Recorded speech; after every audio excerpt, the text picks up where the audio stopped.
Hoş geldiniz. Hoş bulduk. Yanaklar geçti mi? Devam ediyor mu daha? Allah beterini korusun. Yine de bu haline rağmen ucuz atlatmışsın. Evet. Allah selamet versin inşallah. Adın ne? Furkan. Tamam kaza etsin inşallah. Senin kaza mezun mu? 7 Şubat'ta olmadı. Normalde o hat sordum, soruşturdum.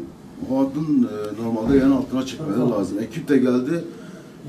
Çalışma yapan ekip dedi. Buna kaç defa başvurduk dedi. DETAŞ'a yani müdürlüğe bunun bizzat yan altında olması gerekiyor dedi. Bizim sözümüz dinlenmedi ve mecburen bu şekilde bir çalışma yaptık dedi. Ay, açıkçası maliyetten kaçmışlar. Yüksekliği ne kadardı? Hatların? Yani yerden yüksekliği yoksa eve yakın yüksekliği. Yerden yüksekliği yani. Yerden yüksekliğini bilmiyorum ama 7 metre başkanım. Aşağı yukarı ortalama 7 metre. Ev kaç katlı? Evet, 3 Evet. kat şimdi 3 katlı. 3 kat. 3 kat. 3 kat evin üzerinde şunmuş. 3 kat ne orada muhtemelen 3 kat yalnız 3. kata çıktığınız zaman eliniz yetişiyor. Ben ölçmüştüm çünkü benim evimin önünden de geçtiği için ben oradan biliyorum. 6-7 metre arası. Ve üzerindeyse müdahale edemeyiz. Bu şekilde bir cevap aldık. Yani şu anda herhangi bir çocuk en ufak bir şeyde temas edebilir. Yani bu da çok güvenlik açısından tehlikeli bir durumdur. uçma uçuyordu. Uçma telleri takıyor.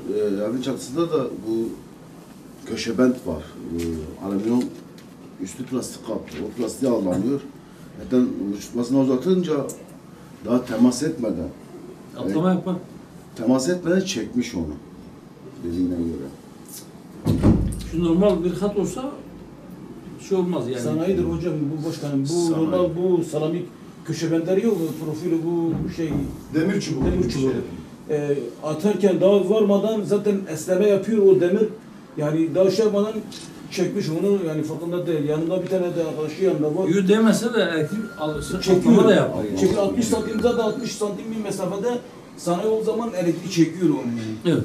Çekmiş o halde yani tutmuş bir şekilde yani zaten şekilde böyle şey olmuş da arkadaşı yanında bir tane tekme vuruyor. Yani tekmeyle vuruşu bir hani bu hayatta hani Dökür olacak Allah muhafaza etsin.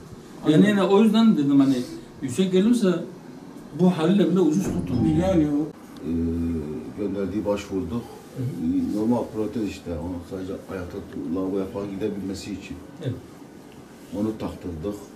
Kol protezleri, Kol protezleri şu an bu yok. sadece bacak protezleri. Aynen. O da hani çok şeydir. Biraz kaba. Hani kafaları da işlev. Sadece lavaboya gidip gelmesi için. Biz bakanlığa falan bayağı bir başvurduk. Sağlık Ne dedi Bakanlığı'na. Başvurdum dedi. Bakanlık dedi, Sağlık Bakanlığı tarafından da herhangi bir kurum dedi aslında. Protezler karşılamıyoruz dedi. Böyle bir şey yok dedi. Ne yapmam gerekiyor dedi. Git dedi. Halkın yardım etsin dedi sana. Nasıl dedi? Cumhuriyet dedi vatandaşıyım dedi. Başıma böyle bir olay geçmiş. Bu protezlere ihtiyacım var dedi. Devlet olarak bakanı olarak Sağlık Bakanlığı en yanında olmanız da ki protezi bana temin etmeniz gerekiyor dedi. Yok dedi, böyle bir şey yok dedi. Yani nasıl diyeyim, o zamanki şeyle ben sorduğumda mesela hani çocuğun rahat eğitimine devam etmesi için ve sosyal faaliyetlerine devam bilinmesi için hani dot kanalı biyonik şey düşündük onlara. Onları bayağı bir araştırdım, yani 1 milyon üzerinde falan tuttu.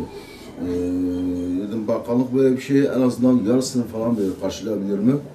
Yok dedi.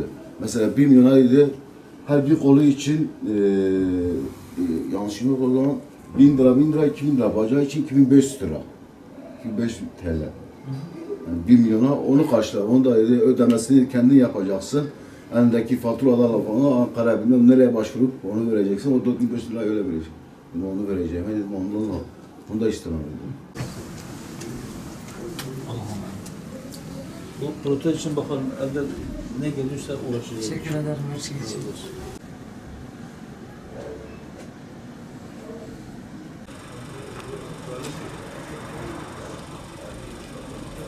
Oradan da bir Yatmasan bile.